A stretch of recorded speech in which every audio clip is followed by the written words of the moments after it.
if somebody were to pick up my sketchbook and just flip through it, like there's more writing in it than there is drawing, and the drawings are not pretty. They are rough and like. Well, I don't think you have the right to literally- come in this space and say your drawings aren't pretty. Let's draw something here. No, I didn't say All that I right, couldn't Jimmy, get outdraw that you, pen out. Josh. I just said the drawings in my sketchbook. Jim has drawn a Christmas tree. Is that a Christmas tree or he looks offended now. It's good work.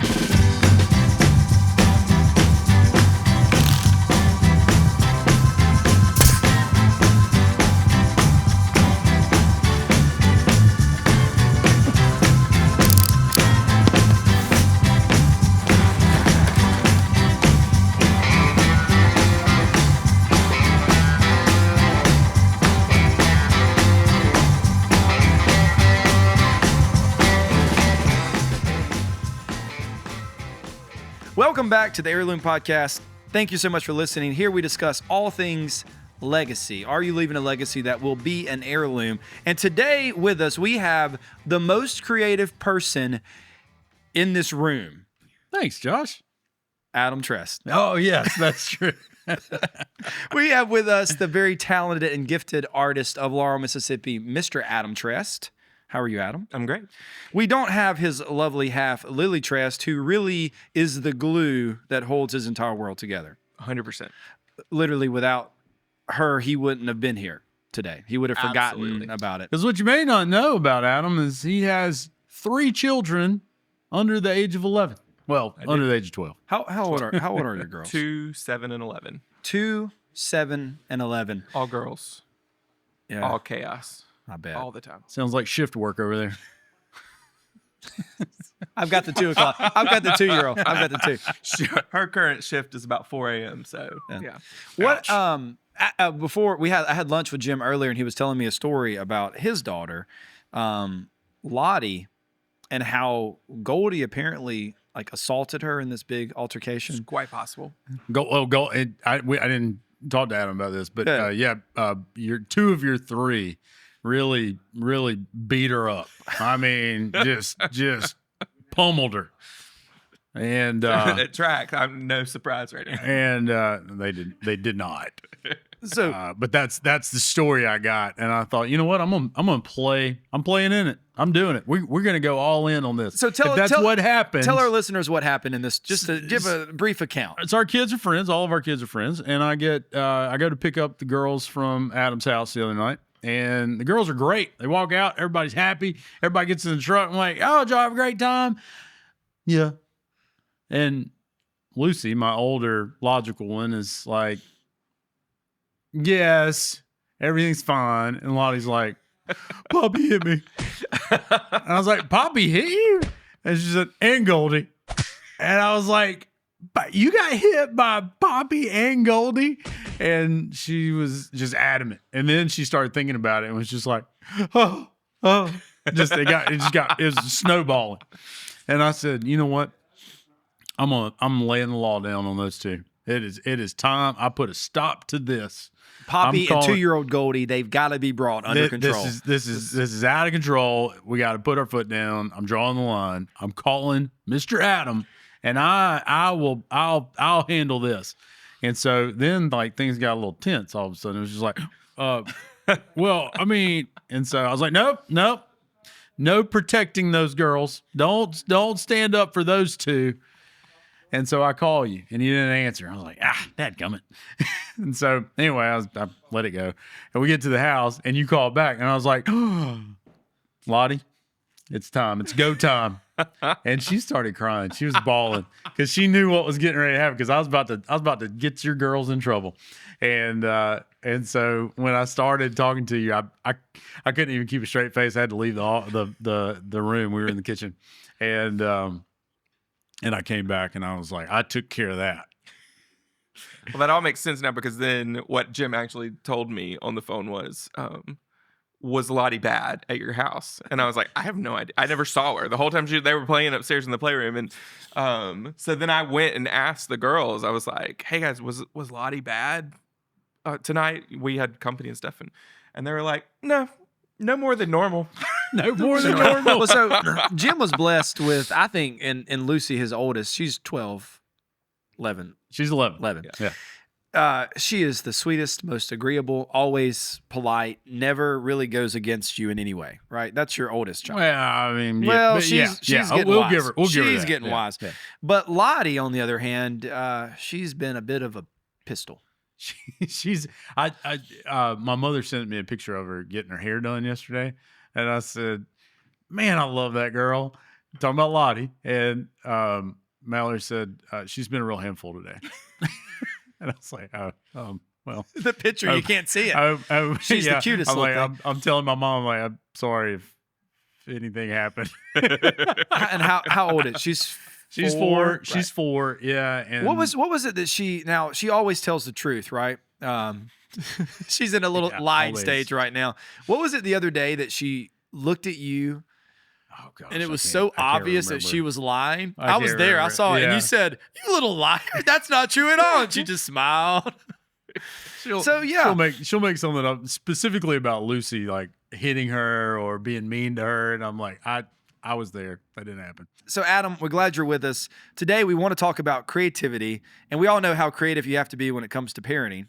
Well, right. and especially how easy it is to be creative in a house full of children that are running around yelling and screaming, and how you can really focus on your work. I'm Just channels it directly. Yeah, Yeah, you got to go fast because you're about to be interrupted, right? No, I think Jim and I are, and I think our entire town has been blessed by the creative people in our town. 100%. Yeah, thinking about Erin, who obviously great designer and has manifested her gifts on a national TV show, right? That's awesome. It's brought a lot of people to our town. But there's so many gifted people in our town that other people haven't heard of or they're not aware of.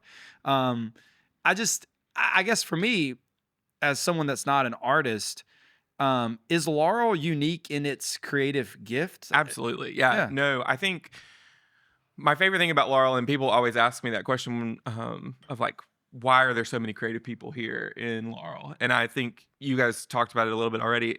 The Lauren Rogers is such an amazing hub for our community. I think it's brought so many artists because it has such a great collection of art to appreciate. I, like you were talking about, went to the Lauren Rogers as a kid on field trips. We played in the archives. We, I hung out with a Rodin sculpture long before I knew who Rodin was. There were all these amazing things. And then moving back after college, when they got the Chihuly chandelier, they passed pieces of the chandelier around for people to hold while they were putting it up. There's a picture of me holding a 4-foot long piece of Chihuly. I mean, probably not the best decision. Talk about there. it. it just was I was panicking, and I, Jim was eating a hot dog. please take this back away from me. But it's for us, a town our size, to have a museum that's that amazing. It really has brought creative people to our town. That's a great observation. Because That's great. artists are drawn to art. I mean, Yeah.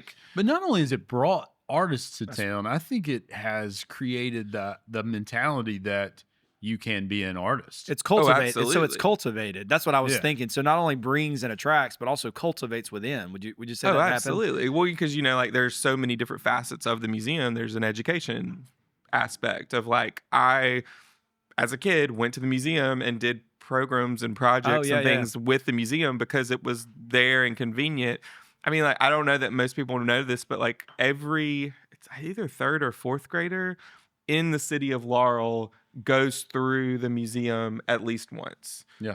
They have a big field day, I think it's the Choctaw Day, isn't it? There's you got the Heritage Arts Festival. Yeah. You got the Native American, because there's a huge Native American exhibit in the museum, and so there's the Native American Day. Then just regular field days. and they have homeschool art days. I mean, special they really exhibits. When you're talking about Chihuly, Yeah. I remember school groups going because that was on exhibit for a certain period of time. Exactly. And they will they help our schools bring the kids in so that it's not a burden on the school. It's so important for them to spark the creativity in a child. Every child in Jones County gets an opportunity to go. And I think that's really important. You guys are bringing back me. I remember, now that I'm thinking back to the 1st grade, me a little, A little tea tea. right there. Pass that over to I'm Jim. getting- He loves warm, green tea. warm me up here. So yeah, from that conversation, I actually have forgotten how many times I went to the Lauren Rogers as a kid. I think we did it like first grade, second grade, third grade, maybe skipped a grade, fifth grade. I probably went 5 times before high school. In fact, one day in high school, me and a friend skipped school, and we were like, "What do you want to do today?" And we were like, "We haven't been to Lauren Rogers Museum since we were young. Let's go." So we just literally skipped school to go to the art museum. Well, like when I was in We art were school, wild. Wow. Yes, but like in college, even like my professors would reference like a piece, and they'd be like, "That artist actually has a piece here in Mississippi. It's at the Lauren Rogers," and I would be like, "What?" Like, and then they would show the image, and I'd be like, "I know that painting," like. But it was wild to know that like other communities were like the art school at Mississippi State. Like they were talking about this pieces museum, that we had. That You know what piece doesn't get enough credit? Of everything in the museum, I think the piece that doesn't get What piece is that? can't Art? wait to What, hear this. what piece is that? Art the expert. most underappreciated. Yes, The suit of armor. it's impressive. I do love that suit of armor. I would say, as a kid, As a little boy, it's like the most memorable thing. You're like, if you're my not, gosh, see, there's an that's- entire suit of armor, I want to explore that because and you that's, never really learn much about it after childhood. You don't. No, that's You so sure that's don't. that shows, by the way, the difference between a creative person with a bent and Jim Rasberry. I'm Jim Rasberry, and this is the best art museum in Laurel. Where's that little basket? You've got the second smallest basket in Where's the world. Where's that tiny basket? So no, Adam, that's a great observation. So bringing through the museum thousands of children every year, you're cultivating within them a desire for the arts. Well, an appreciation. And Like I think sure, that's that, important. absolutely. Like if it's a child that's not super creative, like they're still learning how to look at art, how to appreciate it, how to be around it. That's And good. I think it's important. So, what about it as a kid do you think made the connection between now as an artist? How did it influence you as an artist? 100%. As an artist, yeah. first piece of Walter Anderson I ever saw was in the permanent collection at the Lauren Rogers. Really? It's on the top shelf when you're walking into the American Gallery. There's a cat, like a pottery cat that Yeah. he painted. Yeah. Now, So that we may want to go a little deeper on that with Walter Anderson, because a lot of folks may not know the full backstory on Walter Anderson. He's a Mississippi artist. Yep. I'd say probably the peak of his work was 50s and 60s. Correct me if I'm wrong on that one. I know. Yeah, like maybe 40s, 50s. I think. Okay, I should know the answer to that. he- I don't know. so he's a coastal artist, Mississippi Gulf Coast, specifically Ocean Springs area, and mostly nature, right? His muse was mostly nature. The thing that he is known for is he loved pattern. He loved line work. He did these beautiful like pen drawings, and then he also did watercolor as well. But he broke down. He decided everything could be broken down into 7 motifs. So there's 7 patterns that he draws, and you see those repeated in every single thing that he does. And so like there's like a straight line, a zigzag, a swirl. Like there's 7 specific things, and then once you know those 7 things, you can spot them in his work all I the did time. not know that. Dang. And he Didn't realize did that. like these beautiful woodblock carvings so that he could do relief, like woodblock relief prints. He worked for someone in his family, it might have been his brother, for Shearwater Pottery. So he painted a lot of pottery. That's the first piece I saw was a cat, like I said. He sculpted some of that. So some of they do like molds of pottery, and they're still producing some of the molds that he sculpted. And Dang. I mean, he talk about legacy. I mean, Yeah. like his legacy, his family still runs and produces the prints and stuff that he makes. Oh, wow. Or that he made, wow. 100 years ago. Wow. Or Yeah, maybe that not is quite that long. That's But exactly the idea of legacy Yeah. that we talk about. Of course, I remember. Is it true that he strapped himself to a tree that is a real during a story. hurricane? Yeah, he wanted to experience what what the center of a hurricane was like. And so he spent a lot of time on Horn Island, right off the coast of Ocean Springs, and he decided that he wanted to see that, so he strapped himself to a pine tree on Horn Island and watched the hurricane. You see, the stories that I remember is the armor, the basket, and a man who straps himself to a tree. I can't talk about his line work, his zigzag work. I don't know, but wow, that man is dedicated to his craft. You know? And it's so wild because, I mean, he's such an impactful artist here in the state. Like, the first time I saw it was at the Lauren Rogers, so that was like upper elementary school, about 4th grade, 5th grade maybe. And then in 7th grade, I had another art teacher who also loved Walter Anderson, showed us his work. In high school, I had an art teacher who took us down to Ocean Springs pretty often. Like, we were able to see his work up close. And then in college, my mentor professor was a friend of the Anderson family and would bring like originals of Walter Anderson into class for us to see. So like that probably is the longest influence of continually from different people, from different perspectives, introducing me to his work and helping me like understand just how an artist thinks and like all of those different stages of life from elementary school to college. You know, you get to process that differently. Every phase of my life, Walter's work is like impacting me and influencing me in a different way. And whereas like from early, it was emulating those motifs, right? I wanted to see those motifs in my work. Yeah. Now it's more like I appreciate the subjects of the things that he painted and how he was really like looking for those things that were around him and celebrating, like I call it like the beauty in the mundane. Like he painted like, you know, girls riding bicycles on the coast in Ocean Springs. You'd see it today just like you would see it when he was alive. He painted doesn't have one called The Ditch or A Ditch or something? He literally painted a ditch, and it's probably the most beautiful that idea. painting. Yeah. So that's good. The idea of seeing the beauty in the mundane, or look to the small even to see something amazing. That's what his work helps me do when I see it too. So, and all of that started with a cat. Do you think, this question, do you think if Jim and I had gone to the museum more, do you think we would be better artists? Because Jim, all I remembered was the basket and the armor. I feel like we really missed it. Well, no, because I mean, like my early experiences at the museum were not any different than yours. You know, I mean, like the second smallest beginning to wonder. But you were inspired by things that I didn't even see. You know, I think that's where it makes everyone different, is that how your perspective and how you see the world and how you saw we saw the exact same stuff, but how you saw it hit something inside of you to say, that's cool, I could do that. Whereas for us, it was like, look at that tiny basket. I mean, how do you got to have a magnifying. How's a magnifying glass work? It's funny though, because like you think about, like, people tell me all the time, like, oh my gosh, you're so talented, and like you hear that or you tell people that as like a it's like a form of encouragement, right? Like, or a praise to them.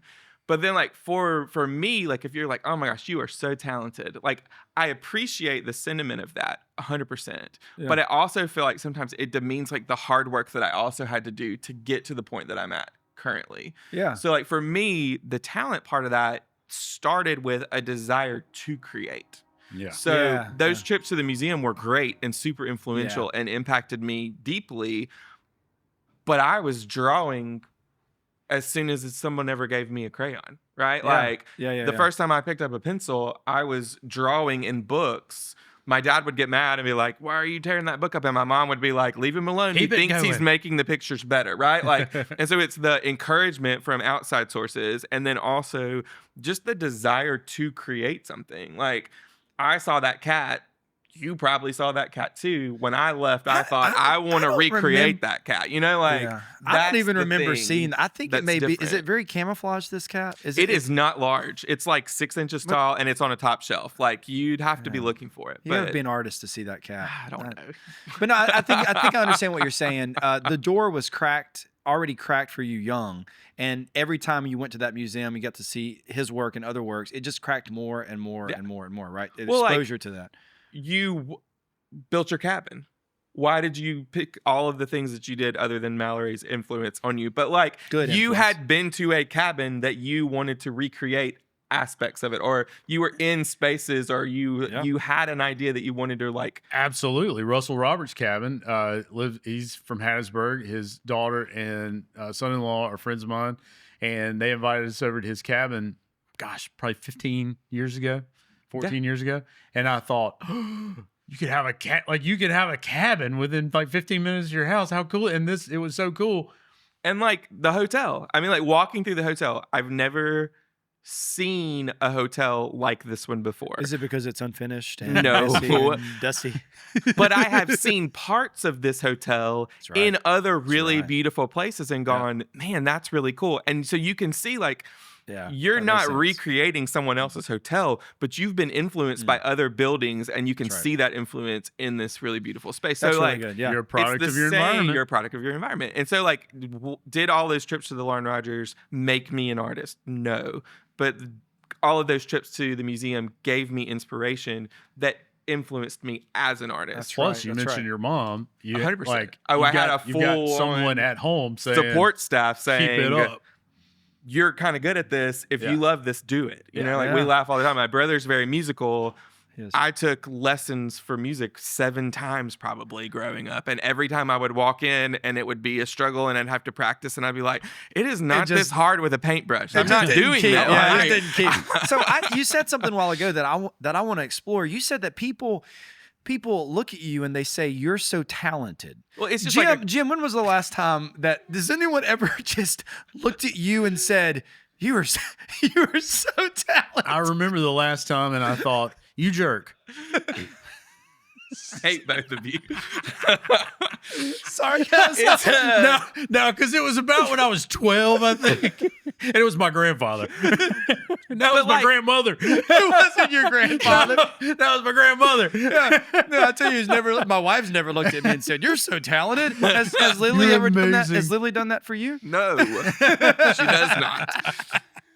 Which is why it keeps you motivated to hard work. You need a wife who doesn't say it. It's why I work so hard. No, but I do. Keep I love sharpening it, that Adam. pencil. No, for real though, you were making the point that you had the sprig of talent, or at least you had an inclination towards drawing. Well, it's a desire to do the thing. Right, If you but don't you- have the desire to do the thing, Right. I had no desire to play the Music, guitar. right? But that desire's there, but it's not cultivated. So you had to work really, really hard, and still work hard to cultivate your style and your gifts and your ability to turn basically to bring dominion over a crayon to make it beautiful. And that takes a lot of hard work. I understand that part. Here's yeah. what's really interesting to me is that I would say a lot of people consider themselves artists to some extent. Whatever. I mean, Josh considers himself an artist. I'm I a bit would of an agree with artist, it. Adam. I would I agree don't with know if that. you know this, but when it comes to making tea, for a lot of the time, it's something that people do as a hobby, or it's an expression, but it's not necessarily what they do every day or are able to do every day. You are a professional artist, so beyond the fact of like this is what you're passionate about, it's what you love, it's what you've always wanted to do. You're also doing it professionally from a standpoint to where this is your. I hate to make it sound so boring, but this is your job. No, and it's hard. Like, that's weird to say. Okay, it is. It's difficult to get over that hurdle, like what you just said. So for me to do this as a job, it's a conversation that I do have with Lily all the time, because she's always like, you should have a hobby. Like, you should do something else that makes you happy that's not work. And we finally had that conversation. Honestly, we just had it this week of, it is really hard for me to find other things that I enjoy to do, because I still genuinely love to create things so much that it looks like I work all the time. But if I wasn't working, that's what I would choose to do. That's awesome. And so it is awesome, but it also sucks because I never stop working. Yeah. So like for Lily, I like just finished a collection. It released the 1st of December. What's the name of it? It was like all peace related. So like the gallery gave us all words of Christmas, like peace, joy, hope, and like 3 artists each got one of those words. Okay. And we had to do like a little mini collection for that. So I just finished that collection, and Lily was like, we'll take some time off. You just enjoy Christmas. Well, I'm immediately jumping into my collection that working on comes the out next in thing. February, right? Like I am not stopping. I'm jumping right in. I'm building, like having meetings about where the collection could go, what the work could do. And she was like, why are you doing this? And it was like, because I am so happy doing, like I have creative. so much fun She sounds like doing all of this. She sounds to me like your dad, and when he was like, "Why are you coloring in that book? Put that crayon down. Put the paintbrush down, Adam. We're going on vacation." But here's the beauty of that, the silver lining. If you hadn't already found out, I suspect you have. But think about it from a guy whose spouse may not want their husband or other way around, wife, spending so much time on a hobby. Sure. Like Jim, has a boat. I mean, imagine if I spent every day out on the boat. It was like, it's what I love to do. It's what makes me feel fulfilled. Of course, you don't get paid to be From on that standpoint, I was about to say, it only costs money. Yes, exactly. It makes none. You are paying to make a hole in the water, Jim.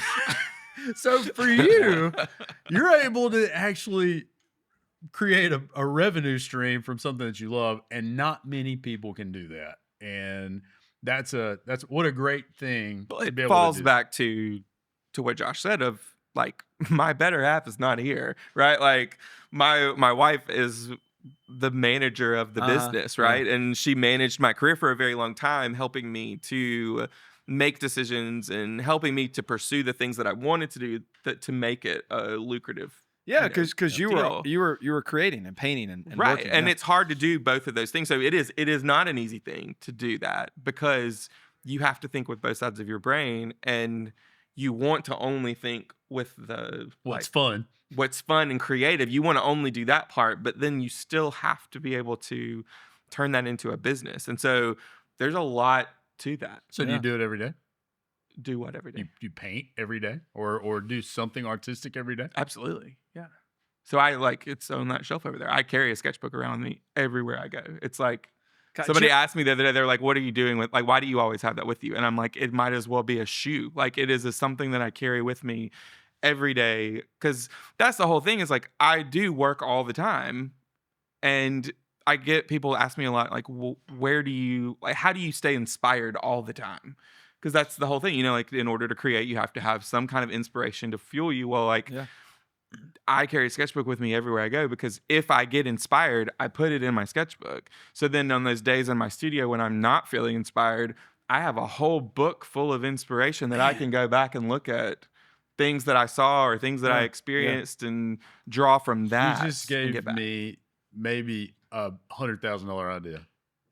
The reason I say that is that, which means no. You need to understand everyone needs to understand how business works.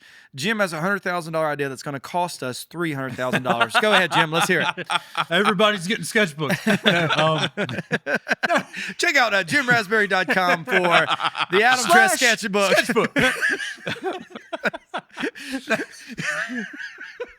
So you carry a sketchbook because you're an artist. And you are looking for inspiration. Yeah. If everyone looked for inspiration that focused on what they did, imagine how much better they'd be at. Imagine great if, advice. and the other side of that is, as an artist, you weren't looking for inspiration.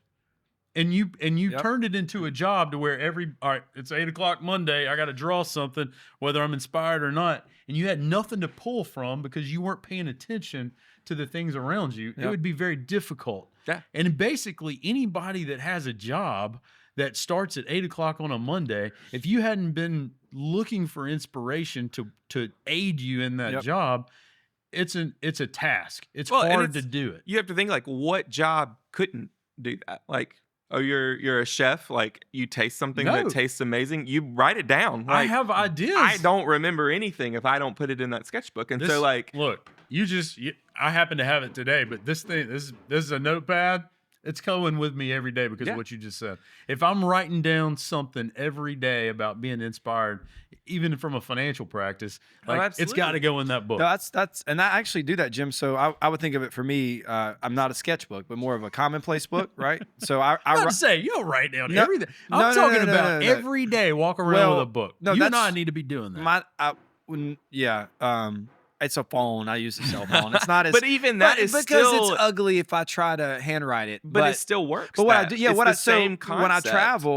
travel, so I was in Boston at the Omni Parker House. I was looking at the molding and making notes about how the molding might look. It's when you said a while ago when you're walking through the space, you understand there are pieces of other hotels. Absolutely. That's what. And then also when you read a good piece of literature that inspires your mind to move to a new place, that may actually manifest itself in a business idea or some production idea or a video idea, I go ahead and get that down. The problem is I don't organize it as well as you do probably. No, but It's but not it's as not pretty as yours, but- organized because I think people are surprised whenever they do. Like if somebody were to pick up my sketchbook and just flip through it, like there's more writing in it than there is drawing, and the drawings are not pretty. They are rough and like. Well, I don't think you No, have the they right to literally- come in this space and say your drawings aren't pretty. Let's draw something here. No, I about didn't to say, say all that I right, couldn't Jimmy, get outdraw that you, pen out. Josh. I just said the drawings in my sketchbook. We're it's talking like about drawing oh, you mean capturing that idea, right? Like it's Yeah. just enough so you information of remember what it. I need to That's do right. that. That's Yeah. right. That's right. That's good. Yeah, and that's good advice, Jim. And I do think it does apply, whether it's business or a school teacher. You find some idea that's stimulating that you can bend to teach your students. I think it can apply in many ways. And I think if I was to summarize what Jim was saying and what you just said, Adam, it would be don't wait to try to make creativity happen when you're ready for it to happen. When it happens, make note of it. Jim has drawn a Christmas tree. Is that a Christmas tree or he looks offended now. It's good work. Well, Adam, but what do you so think? honestly, so we'll take this Christmas tree, Jim. I guess we will. Did a Christmas painting 3 years ago of a Christmas tree. You guys sold it at the Mercantile. Yeah. Songbird Tannenbaum. It's a great painting. A lady saw that painting. She owned a dinnerware company. I developed a line of dinnerware around the Christmas tree. It took me to Portugal where I got to paint the Christmas tree on a plate with these people who like hand paint beautiful dishes. I mean, and it was all because at one point I thought, man, I would love to see a tree in the woods being decorated by birds. And I like drew it down in a sketchbook. And then the next thing I know, I have a line of dishes. Listen, you know, like I've got some news for Jim. It's pretty and cool. No, I'm his friend. He needs to hear this. That thing that you just drew on that piece of paper will not take you to Europe. Okay? I don't care. I don't care what creative universe we're living in. I was just thinking about what if you were going to draw something, what it would look like. Not that good. No, Adam, that is a beautiful thing. So it started with an idea of birds decorating a tree. that I probably didn't even use for 6 months after I drew it. And it manifests itself But it's by getting to see it. continuing That's to- awesome. That is really awesome. Maybe I do need to start sketching a little bit, Jim. Now, our sponsor today, Scotsman Co. Oh, that's a shocker. Maker of the best countertops in the world. But did you know we also make tea caddies? No, I did not know we made tea caddies. Well, technically, it's called a serving tray, and it's Okay, available. well then, yes, I did know we made It's serving available trays. at scotsmanusa.com, but I use it for tea. It makes a fantastic. It does. So Tea- this tea caddy. is, yep. So I use it to make tea, and I also use it to carry books. So it's a book caddy if you want to. I was just thinking, you know, a lot of times in a kitchen, like you've got the or in like a hotel room, they've kind of got the coffee maker and the cups and all the accoutrements all in a little tray. Like that's the perfect tray if you wanted to It's a great tray. recreate that in your own home. It's a fantastic tray. Scotsmanusa.com, and for the long leaf tea, be sure to check out longleaftea.co. .co.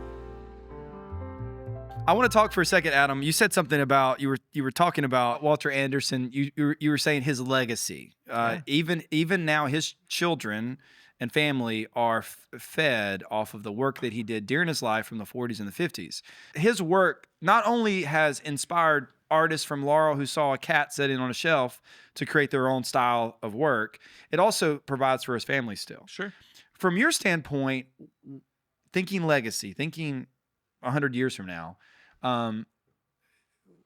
do you think do you see your art in the future like that? Or what do you see for legacy for you? What do you want to see? I think right now the thing that's really crazy to me is, obviously part of my success gets to come from the fact that my work gets shown on Hometown, and people get to see it. And so that's huge. Visibility for an artist is a big deal. And so because of that, we look at numbers all the time, just of like when I do a collection or if original works come out. If I do 10 pieces of art, like if I did 10 paintings and we put them online at the gallery, 9 of them are going to leave the state of Mississippi. Wow. And it's Wow. wild. Wow. And so now then I get like these cool things where like I'll have friends who are realtors in other parts of the country and they'll be showing a house and like they'll send me a picture and it's like one of my paintings in a house in like, I don't know, Virginia. And that still like, my brain hears that and processes it, but I'm not fully like comprehending that yet. Like I did a show earlier this year where I prepared 100 paintings. And Lily asked me the other day, she was like, how does it feel to know that like you only have like 2 of those left? And like, I can't process that. Like that there's 98 of my original works that are in people's homes all over the country. That's a cool thing to see. Yeah. And so like when I think about legacy, I think like, how can you not, with art, like I always make the joke about Antiques Roadshow. I'm like, that piece going to show up on Antiques Roadshow in 100 years? What are they going to say about me? Like, yeah. I know what they would say about Jim. I think for you though, that is, and what's also cool. So your piece has overseen a family as they had dinner, as they opened presents under the Christmas tree, and your work has inspired, people that you don't even know or who never know you. That's really cool for legacy. One piece that you did that's in, I think it's in our upstairs bathroom. It's a boy jumping off a sailboat, diving down under the boat. Yeah, it was like an adventure series you did. There's a boy climbing a mountain. I see that like all the time because it's in our house. I'll be passing that bathroom, my little boy's bathroom, and you've created the essence of adventure or exploration in it, and that inspires me even as I'm getting ready to build a big hotel. So I know you personally, of course, and so I think of you when I see it, but the work itself speaks of going forward adventure. It inspires me that way. So that's amazing to think about how one of my very favorite things about the work that I get to do though is I go into a painting or like a series of work, and I think of myself now as like a visual storyteller. Like I have an idea and I am telling that story to an audience, whoever that may be. And then the craziest thing about my work is like if I were to write a book and that told a story, that story stays the same, right? Like you give it to someone, they read the story. Yeah. Visually, I have the idea and the story of what I think it should be in my head, but as soon as I pass it off, it's somebody else's. Like it can be like, is that one of your boys jumping off of that sailboat? Right. That's good. It changes as soon as you pass it off. And so the thing that I love about my work and what I get to do is when I get to see or meet someone who has one of my pieces and they tell me about what it means to them, it's not my work anymore. Like it's theirs now. And so how does that continue their legacy? That's awesome. Yeah. And then to have the opportunity too of like, for me, I love that my work is available as prints because for me, like I grew up son of an oil field worker and elementary school teacher. Like we didn't have a large art collection in the Trest house. Like originals were not hanging on unless every it was an corner. Adam Trest unless original. It was an Adam Trest. And there were a or few about of those. Michael. Did Michael have any work, your brother? There is a couple of Michael Trest drawings. Right. I'll have to show you those. Right. They're pretty good. But yeah, to know that like, for me, it's just as important that my work is accessible to everyone because like the piece that you have in your house is a print because I still have the originals of those. I know where they are. Yeah. And so to know that like, it doesn't matter if it's an original or a print. Like I know that because my wife owns an art gallery, we love original artwork because we know the artists and there's a different kind of attachment to that. But the imagery is still the same, whether it's a print or an original. Yeah. And to know that like there's still like my work is still getting to be used and telling other people's stories, whether it's a $20 print or a $2,000 painting, like that part doesn't matter. The work is still helping people do to that point. If you go into somebody's house, being from an artistic side, do you look at other people's art and what they have in their home?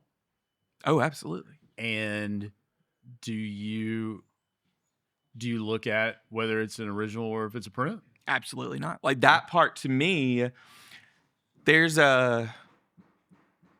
when people choose to invest in original art, it definitely says something about them, but it's not like an end all be all, right? Like my mom would have had every surface of our house covered in original art if she could have afforded it, but she couldn't. Right. And so we had, Mary Englebright was here the other day, right? Like we had Mary Englebright calendars and prints all over our house because my mom loved her work and loved the patterns. And that was the whole thing. If you got my mom a Mary Englebright calendar for Christmas, you won Christmas. Like that was her favorite artist.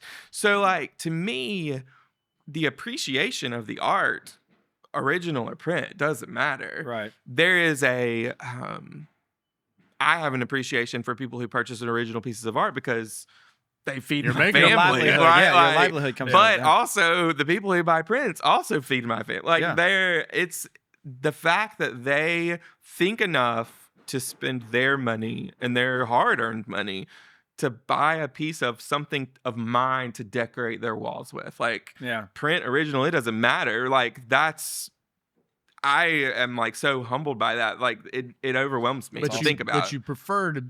What I'm hearing you say is that you would, if you had anything to say about art, it's to grow appreciation for it. Not be worried about whether you have an original or a print in your 100%. house, but fill your house with art. Absolutely. I have it. Like I was just this week, I was talking to someone. They told me that they had an original of mine hanging next to their very favorite Norman Rockwell print. And I love that That's awesome. because it was like that Norman Rockwell print meant so much to her because of the context of when she got it, who she got it with, the memories of that piece, and she was very proud to have it.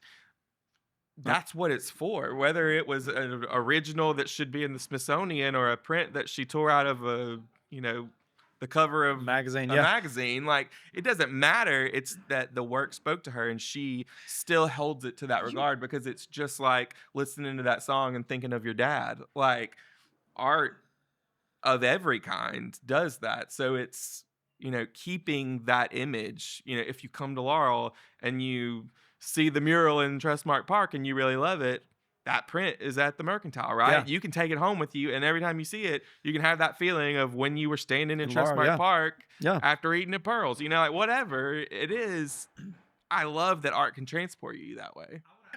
Okay, so kind of trying to pin this down. I was driving here to the podcast studio that is unfinished, which is why there's noises in the background. The studio is still unfinished. We don't have glass, but one day we will, and you can come watch us film this live, though it airs later. And I was driving here to the studio, and I passed excuse me. What is that? It's Jim.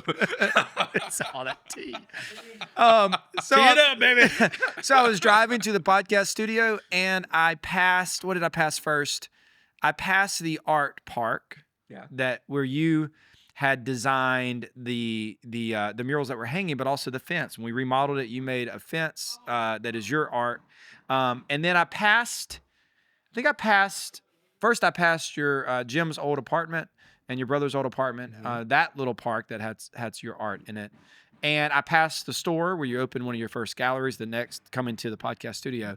And what I saw as I was coming here was your creativeness that started with a little boy that saw the cat and that just grew and grew and grew. And it's like a garden that is prolific in its production. It just produces more and more and more. And I see your talent spilling into the town in many places.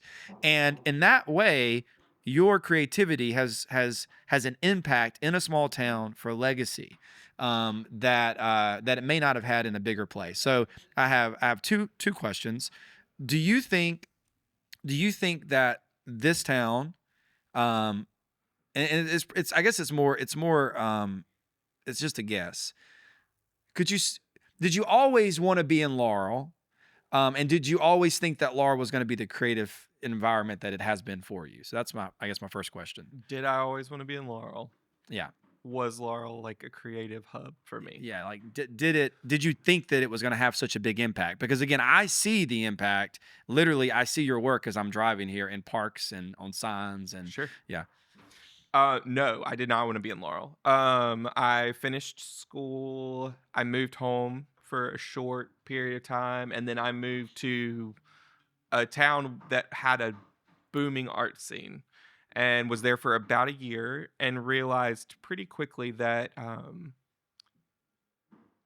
I was being supported by the people of Laurel in that other town. I was doing work and commissions for more people in Laurel than I was in that other town. Oh, that's cool. Yeah. And I think that was probably the first time that I realized how important community was. I mean, I knew that community was important, but seeing that all of these people had the interest to see me because of the way that I had invested in Laurel, they had an investment in me and wanted to see me be successful in this thing that I was trying to do. That is, harder, not the easy thing to do. Yeah. And I think that was a big impact. And so I ended up, after a year away, moving back home to be closer to my family and realizing, like there were other aspects of life that were important to me. Being an artist was up there, but like being close to my dad, being around my family was a really important thing to me. Yeah. And so once that happened, I mean, you guys were here at that point, so you knew like it was a moment of like, we either can make this place great or we can be miserable. What's so great about a small town is it was supporting you even as you wanted to leave it. Oh, 100%. Isn't that amazing about a small town? Yeah. And so when you come back, everyone welcomes you and they're like, we've got another artist who can help us create banners. We've been waiting for you. And murals and light designs. Well, it's funny because like when facades. artists, like whenever like a student artist will talk to me about, like their career and what they should do, like the number one thing that I always tell people is go find the place you want to be, that you want to be. And if that's a small town, excellent. If that's a big city, I can't help you because I don't really know. But if it's a small town, the biggest thing I can tell you is to go and get involved in your community, because the other people that are involved in that community are the people who want to see change and they want to invest in the town. And I was like, if you donate a t-shirt design, and this can be a very unpopular opinion in the art world, but if you donated a t-shirt design to a community event, guess who's going to remember that when they want portraits of their kids? Yep, that's true. The attorney who sat on the board with you, or the the doctor that was in that committee with you. Like, they're going to remember that you gave into something that was important to them, because it's important to you too. I mean, it's just as important that I had a cool place to live as all of the other people that were on the Main Street board with me whenever I first moved back, or whatever it was. But investing in my community has paid off, I don't know, 100-fold. Yeah. Because it's showing these, like, the other people that don't understand what I do as a job. They don't, like Lou Yoder 100% has no idea what I do. Right? He's a lawyer here in town. Yeah. So yeah, he wouldn't understand. We have served together on boards and committees and have similar interests when it comes to our town, that Lou appreciates what I do. Yeah. And because of that community involvement, we have a mutual appreciation for what each other can bring to the table. That's right. And I think as like a 20-year-old, 21-year-old coming out of college that's like, I want to be an artist, like, no way of connecting those dots yet. You've got to be able to connect those dots, right? Like, I came back and did that because my family was already connected here, so it was an easy jump into, but also had people like Judy Holofield who pushed me into, helping with arts education and like all of the other different aspects of being involved in our community. I think that's like the biggest advice that I could give, like someone coming straight out of school, is getting those connections helps you grow, not only as an artist, but as a person and as a community member. Mm-hmm. Like, yeah, absolutely. That's good. A starving artist is a choice. Like that's my opinion. Well, like, and I would say, if you're a starving artist, live in a small town, do some free T-shirt designs, and maybe you can well, but make it's a living out that of like a starving artist. You get that image of like it's the artist is in the studio by themselves, alone, slaving over the canvas. Like you're alone because you want to be alone. Like when you plug into your community, opportunities happen and conversations happen, and you just more.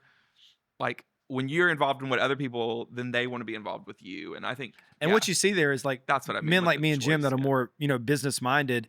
When you take us, it can be somewhat boring, but you add in the artists, you add in that young, the musicians, suddenly that movement starts to have a lot more heart, and it just gets bigger and it's much better. So that's good. And that is small town. That happens, and like, or small communities.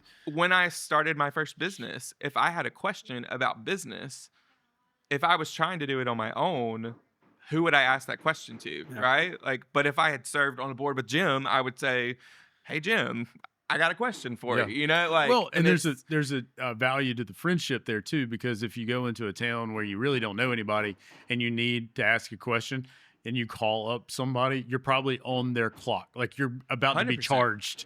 Whereas if I catch you on the end of a board meeting, you're probably not going to bill me for that. It's free advice. Exactly. Speaking of, could you give Jim a little criticism on that Christmas tree that he drew while we're here for free advice? My next question, again, I think when it comes to legacy, an artist has a built-in mechanism by which they extend themselves into the future. They make art that is treasured or prized, even if it's by family members, that will be around a long, long time. You've done that. Your work is now all over the country, in people's homes, comforting them, inspiring them. That's an awesome, awesome thought. Bringing it back home for you, for legacy, it's interesting. It's cool to inspire people in Virginia. If you were thinking about your daughters, what would you want them to think of when they think of your legacy or their dad? Mr. Adam Trest. So I mean, that's Lily and I laugh a lot about that because our kids don't think that we work hard. Like he's always drawing. Lily he just sits around drawing. Lily had to miss something at school the other day, and Poppy literally had the audacity to say, like, "Mom, you don't even do anything." And it was like Lily almost came out of her chair at that child. You need to encourage her because you're over here creating the art. Everybody calm down a little bit. But yeah, I mean, I think that's the thing that I am excited about, like with a legacy of my job and Lily's job. Lily's an entrepreneur, gets to set her own hours. Does that mean that she doesn't take calls after 3:00 when the girls come off school? Absolutely not. Like, right. Like it's a balance constantly, but like most days I can hang it up at 3 and I can go and pick the kids up from school if I need to, or like I can take the time to, go to basketball practice or see a program at school, or like the opportunities that we get to spend time with them. They're not appreciating it now 100%. Yeah, let's see. But one day I think they'll look back and go like, man, they really did not sacrifice. I mean, like, but they worked hard when they could so that they could spend the time with us. That's right. And the legacy that we get to leave with them is time. I feel like, man, getting to spend time with those girls, getting to enjoy them and, watch them grow. I mean, like that's look how that's going to play out. So think about it. Someone else sees a painting. They don't know Adam Trest. So they see that little boy climbing the mountain that's in my bathroom. Little boy climbing the mountain. They are maybe inspired to overcome the obstacle. Sure. Right. Your girls later in life, they see one of your pieces of work. They're not gonna go there the way a stranger will with your work. They're gonna think of their dad in the totality. So they're not gonna think about, oh, that picture really makes me want to go climb a mountain. They're gonna remember that time their dad took them hiking to climb the mountain, or in the Appalachians or whatever. Like my studio is like their playground. Yeah. Like most of the paintings that they look at, they're going to be like, I remember when he painted that. Like I was sitting in there with his, messing up his brushes, like. But so picturing, that's right. And so picturing all of those memories that will rush back to them when they see the work. So it won't be just the work. It'll be the totality of that time that you spent with them and made special. That's good. So I tell you, I mean, if our girls are watching, And hopefully one day they will. No, we've been doing all this for y'all. Well, that was like when Mallory just took me on the tour of the hotel. Like that's all I could see was like little Nowell kids like terrorizing the third floor. Like you see them. Our like, guests will have a good time. That will not happen. All our guests are here. Yeah, no, it'll be quiet when the guests are here. Yeah, that's right. But like you just like getting and pouring this in it's for the community, it's for the legacy, but like that's right. the childhood, like we tell our kids all the time, like I hope you're enjoying Man your grew up magical like this. childhood. Like Better appreciate this downtown. It wasn't here then. That's right. Yeah. All right. If you come to Laurel, be sure to check out the Karen Gallery, which has Adam's original work. It's on Magnolia Street right here, right down from the Trest building, the Heirloom Hotel. Check out that work. And Adam, what do you got coming up? I know you've been working on a lot of stuff. I'm building 4 collections that kind of build on each other over the next year, and it's going to be really cool. It's should hopefully end up with some form of a book at the end of it. Okay. But it's going to be this 2025 is going to be a really big year. Growing and looking at the way that I create work, it's going to be a little bit different because I just released a book a couple months ago. You guys have it at the Scent Library, but I was able to put the entire process of my work together in a single volume, and following my process through that ended with some really fun, like thinking back to like my childhood and how that has affected me through my life and stuff. And so after I put that book together, like it really changed the way that I'm thinking about collections in the future. So where that was a book about one collection, this next one I'm working towards about 4 different collections that should build on each other. And it's gonna be a really cool year. I'm Awesome. excited. Yeah, I'm excited about it too. Yeah, so be sure to check out Adam. You can find Adam's work at laurelmercantile.com, Adam Trest, and adamtrest.com, right? That's it. Last, I did want to talk about one more thing. I like to think of myself as a manly man, Adam. I'm a construction guy. You know, I do woodworking and I build hotels and et cetera, et cetera, et cetera. I was telling Jim before we started that he should shake your hand. Because when you talk about an artist, you may be surprised at an artist's hand strength. Adam, who is an artist, has an unbelievably strong grasping handshake. And I said, well, that's got to be just in his right hand only Yeah, because that's he what. paints with So the right Jim hand. did a little experiment before we I went started. I went in with a left-handed shake. Same streak. So What are you doing over there? what do you when Working you at take those paintbrushes and just pulling them. I mean, for real, Mark Trest has taught me never trust a man with a weak handshake. I'm telling you, don't ever shake an artist's hands too hard because they have some strong hands. He must be. What Jason Combs will rip your arm off. He's a metal worker. Yeah, I'm picturing Adam drawing with his right hand, doing those hand machines with his left, just working. Anyway, so young people, if you want to have strong hands, be an artist. Do some drawing. You'll develop great hand strength. Adam, And if you don't care about hand strength, just keep listening to the Heirloom Podcast. Thank you, Adam, so much for being here. Thank you guys so much for listening. We appreciate your time. Come see us in Laurel. Be sure to check out Adam. You'll probably bump into him. He's always around sketching in a sketchbook. And always According catch to my us. children, never working. Catch us wherever you listen to your favorite podcast, or keep watching us here on the YouTube channel. Thanks for listening. Great job. Hooray. Well, I learned so much, Adam. Great.